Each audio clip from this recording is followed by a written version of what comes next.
السلام علیکم۔ دیکھیے میرا ایسا آج میں وہ اگلے عبداللہ کے لیے جو قافلہ ہے رواں دواں اس کی کارروائی لکھ رہا تھا۔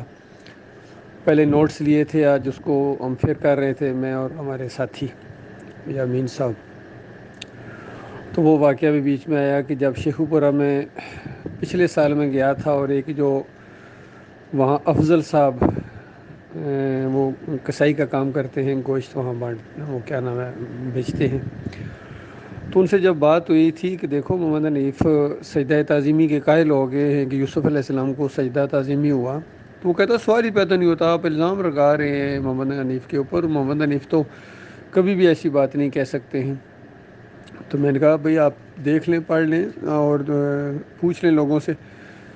اور تحقیق کریں۔ تو کہنے لگے کہ اگر محمد حنیف نے یوسف علیہ السلام کو سجدہ کہا ہے تو پھر تو پکا مرتد ہو گیا ہے۔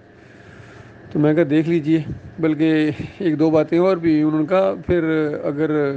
آپ کا الزام ہوا تو میں نے کہا بھی اگر میرا الزام ہوا تو میں اگلے سال پھر آؤں گا آپ کے پاس، ٹوکا آپ کے ہاتھ میں ہی ہوتا ہے۔ تو اس دفعہ جب میں گیا ہوں پاکستان، جب دعوت اللہ کا ہمارا پروگرام تھا، تو چونکہ اس بندے افضل صاحب سے وعدہ بھی تھا کہ آپ اس کی تحقیق کریں، تو میں نے کہا ان کے پاس تو ضرور جانا ہے۔ تو ہم لوگ وہاں گئے، تو وہ تو دیکھتے ہی ہمیں تھوڑا سے نروس سے ہو گئے کہ اب کیا کیا جائے، پچھلے سال میں یہ کہہ چکا ہوں، اب یہ کیا معاملہ ہو گیا۔ تو آگے کہنے لگے ہاں میں نے پچھلے سال ذرا جوش میں آ کے کہہ دیا تھا، لیکن بعد میں اس وقت کہتے مجھے علم نہیں تھا، جس طرح قاری خلیل الرحمن کہتے ہیں کہ اس معاملے میں میرا مطالعہ نہیں ہے، یہ جھوٹ بولتے ہیں۔ کہتے ہیں اس وقت میرا ذرا مطالعہ نہیں تھا، مجھے ساری بات سمجھ میں آ گئی ہے، مطالعہ کیا ہے، تو یہ بات ہوئی ہے کہ وہ یوسف علیہ السلام کو ہی سجدہ ہوا تھا۔ میں کہا اچھا، آپ تو کہہ رہے تھے کہ جو یوسف علیہ السلام کو سجدہ مانے وہ مرتد ہوتا ہے۔ تو کہتے ہیں وہ بس تیزی میں کہہ گیا تھا۔ تو اصل میں دیکھیے کس طرح ایک ایماندار کو، جس کا جوش والا ایمان تھا، اس کو محمد حنیف کی تفسیر نے پھر مشرک بنا دیا دوبارہ۔ یہ ہوتا ہے طاغوت۔ طاغوت انسان کو روشنیوں سے اندھیرے میں لے کے جاتا ہے۔ تو روشنیوں سے اندھیرے میں محمد حنیف صاحب خود گئے ہیں اور ان کے ساتھی گئے ہیں، اور الٹا چور کوتوال کو ڈانٹے ہمارے اوپر کہہ رہے ہیں کہ یہ لوگ جو ہے یہ نور سے ظلمات میں چلے گئے ہیں، یعنی جو اسی عقیدے پر قائم ہیں وہ ظلمات میں چلے گئے ہیں، اور جنہوں نے شرک اپنا لیا ہے وہ ابھی نور کے اندر ہیں۔ آئے وہ نورانی، یہ تو جس طرح وہ مولوی نورانی تھا، یہ اس طرح کی نورانی ہے۔ یہاں ایک بحرین میں مسجد نور ہے، اور نور کے اندر سارے تبلیغی مسجدی شرک اور کفر پھیلا رہے ہیں، اور طاہر القادری نے بھی کہا تھا کہ علم کی شمع جلاؤ، بڑا اندھیرا ہے۔ تو یہ معاملہ ہے اللہ کے بندو، یہ سارے اب ایک ہی جیسے ہیں،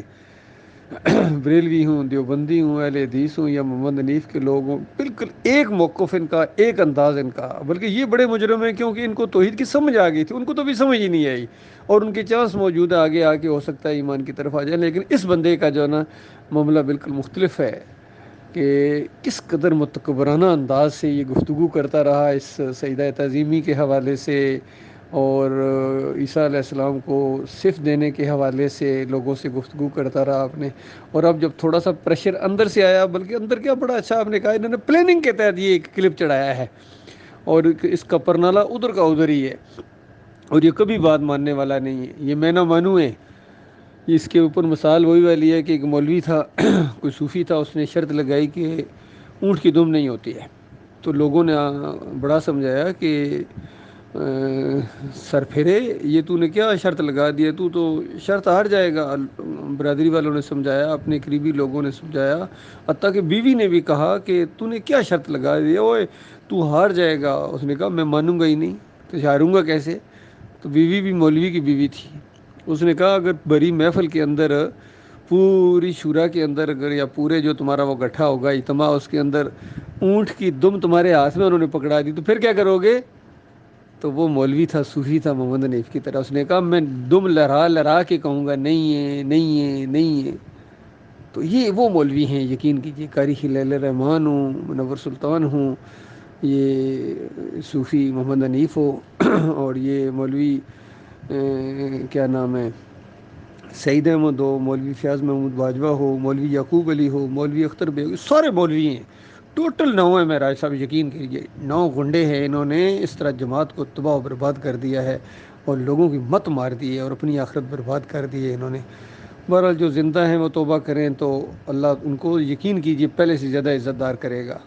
اور آخرت میں بھی ان کے بڑے درجات ہوں گے، کیونکہ توبہ کرنا کوئی آسان کام نہیں ہوتا ہے، یہ بہت مشکل کام ہوتا ہے، لیکن اللہ جس کو توفیق دے دے، اور ایسے لوگوں کی گناہوں کو اللہ تعالیٰ نیکیوں میں بدلی کر دیتا ہے، کیونکہ وہ غفور الرحیم ہے۔ لیکن ان لوگوں نے اپنی انا کا مسئلہ، ضد کا مسئلہ، یقین کیجیے کوئی اور چیز نہیں ہے، سب انہوں نے اپنی اپنی ناک کو اوپر کیا ہوا ہے کہ اگر یہ بات مان لیں، صحیح بات مان لیں، سچوں کا ساتھ دیں، تو ان کی جو وہ شخصیت ہے وہ تھوڑی سی اس کے اوپر تھوڑی سی چوٹ پڑتی ہے، وہ چوٹ ان کو برداشت نہیں ہے، ہمیشہ کی آگ میں رہنا ان کو برداشت ہے، وہاں خون اور پیپ کی وادیوں کے اندر ان کو غوطے دیے جائیں گے، ہمیشہ لعنت ان کے اوپر برستی رہے گی، وہ یہ قبول کر لیں گے، لیکن یہ تھوڑی سی اپنی جو ہوتی ہے تھوڑی دیر کے لیے وہ چیز برداشت کرنے کے لیے تیار نہیں ہے۔ بہرحال ان کی بدنصیبی بھی اب کہا جائے، کیا کہہ سکتے ہیں ان کو۔